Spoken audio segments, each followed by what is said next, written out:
Are you ready to make some mug rugs? Hey everybody, it's Colette with Blessings Craft Therapy, if you didn't know. And if you did, thank you so much for coming back. All right, so I have this jelly roll from Walmart, and I take 3 strips. Now basically, jelly rolls are only like 2.5 inches wide by, they're really long. I take the 3 strips, put them all together. I put something heavy on them, but you could pin them. And all we're going to do is braid them. I braid them all the way down the length of the fabric. I will put in the description how long these are because I can't remember, but they're pretty long. They're probably 36 inches, if not longer. And I just braid them all the way down. Then I stack them at the very end, cut off the excess, and then I'm going to zigzag stitch the ends, both ends. So here we go. They're zigzagged. Now what we're going to do is we're going to roll it on itself, right? We're going to make a spiral. So all I'm going to do is put that together, and here we are at my sewing machine. Don't look at how dirty my sewing machine is.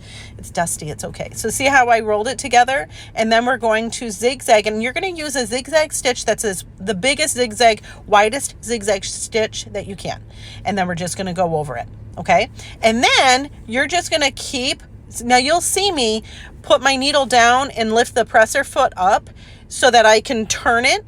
And then I put the presser foot back down, and then I sew some more. We're just going to go, we're putting this in a circle, okay? And the zigzag stitch is catching the braid so that it connects the two. Does that make sense? And we're just, the beginning, I'm just going to tell you right now, the beginning is the hardest part. This is the hardest part, but it gets easier as you go. So be encouraged, friends. This was a really easy, I'll be honest with you, I started doing, the original plan was to glue, hot glue the fabric to clothesline and then roll it together, and that was Hot Mess Express. Like, that was crazy. I abandoned the mission quickly.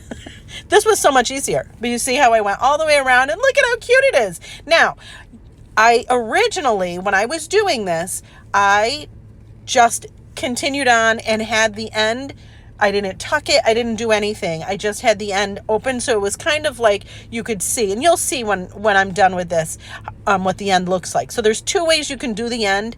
I'm showing you here how I did it easy. Like, this is down and dirty, easy peasy.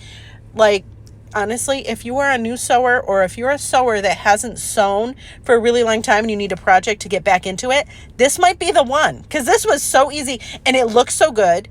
Now, again, though, if you're not into the, scrappy kind of vibe, you're probably not going to like it.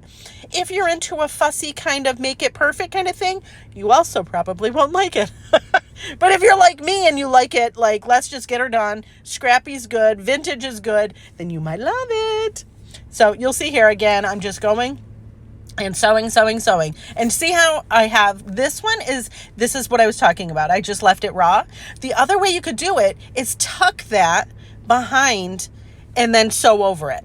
Either way, look at how cute these are. Are you kidding me? See how that's one of the ones that I just tucked behind. I don't know if I like one more than the other. I don't think that you could really tell. But remember that basket we made? This is why I made the basket, so I could put cute little coasters in it. Are you kidding? Look at how cute these are. Oh, I love them. And now I want to sew all the things. So stay tuned. I'm probably going to sew, I don't know, maybe another mug rug, but maybe it'll be square, or maybe I'll do placemats. I don't know. Tell me in the comments if you have suggestions. Anyways, friends, thank you so much for watching, and I hope this inspires you.